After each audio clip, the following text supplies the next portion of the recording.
Hi guys, चलिए अब एक बार हम निफ्टी का देख लेते हैं।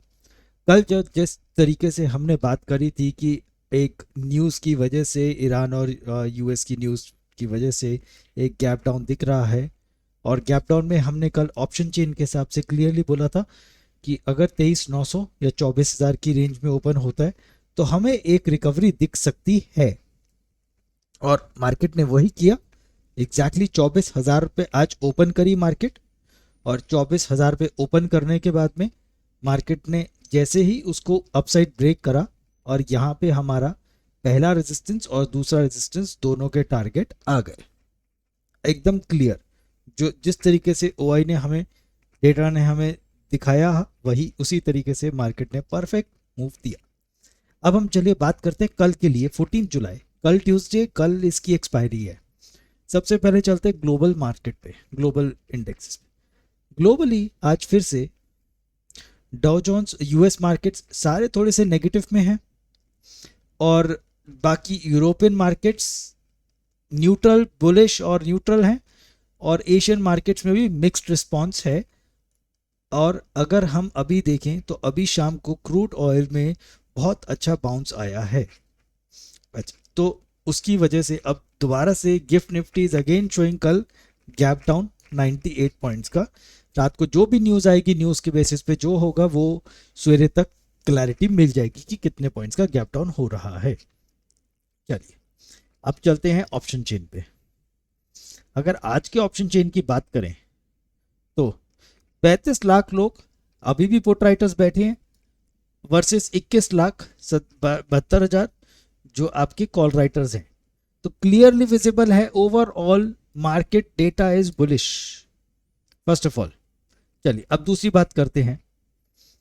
यहां पे सारे के सारे कॉल राइटर्स कहीं ना कहीं फिर से एग्जिट करके गए हैं, एग्जिट करके गए हैं। और पुट राइटर्स ने और फ्रेश पोजीशंस बनाई हैं। तो कहीं ना कहीं मार्केट अभी भी सपोर्ट पे खड़ा है। अच्छा, सपोर्ट कहाँ कहाँ पे है? 24,000 पे एक अच्छा सपोर्ट है, 24,100 पे भी अच्छा सपोर्ट है। ये दोनों एरियाज एक अच्छे सपोर्ट का फिलहाल के लिए काम कर रहे हैं। चलिए अब चलते हैं निफ्टी पे। अगर निफ्टी कल गैप डाउन देती है यहां से, है जो अभी तक 100 पॉइंट्स का दिख रहा है, और जो भी रात को चेंज होएगा उसके अकॉर्डिंगली देखा जाएगा, क्योंकि यूएस ऑयल पहले ही 10% अप है। और कहीं ना कहीं ये नॉट नेसेसरी बट कहीं ना कहीं ये ऑपोजिट डायरेक्शंस में चलते हैं। तो अब हम बात करते हैं निफ्टी की। एक लेवल, अगर निफ्टी यहां से 100 पॉइंट्स का गैप डाउन देता है या 200 या जो भी पॉइंट्स का गैप डाउन देता है, जो भी चेंज आता है ओवरनाइट, उसके अकॉर्डिंगली अगर मार्केट ये वाला रेंज 112 से 121 या फिर ये वाला रेंज 983 से 24,026, इस रेंज में मार्केट कहीं पे भी ओपन होता है, कहीं पे भी, तो हम यहां से एक बुलिश, एक रिकवरी एक्सपेक्ट कर सकते हैं। ये दो एरियाज है सपोर्ट के लिए। ये जो एक तरह से अगर मार्केट्स यहाँ पे ओपन होंगी तो वो रिकवरी में हेल्प करवाएंगे। और रेजिस्टेंस की बात करें तो अभी भी अपने लिए ये सेम रेजिस्टेंस है। This is still holding a good resistance. जो हमने पहले भी रेजिस्टेंस दिया था 261.60, जब तक मार्केट 261 के ऊपर नहीं जाती तब तक वी आर रिलैक्स्ड। अगर यहाँ से कोई हैमर बनेगा तो वहाँ से फिर से रेजिस्टेंस का काम कर जाएगा।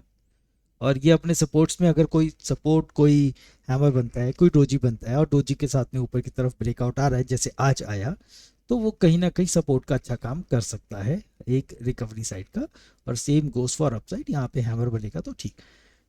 अगर ये 261 के ऊपर सस्टेन कर जाता है, 24,261 इसके ऊपर सस्टेन कर गया, तो फिर इसके पास में ऊपर के ये वाले टारगेट्स ओपन हो जाते हैं 360 इंटू 378 और साथ में 436 टू 461। ये दो लेवल्स फिर ऊपर ओपन हो जाएंगे अगर 261 के ऊपर गया और सस्टेन हो गया।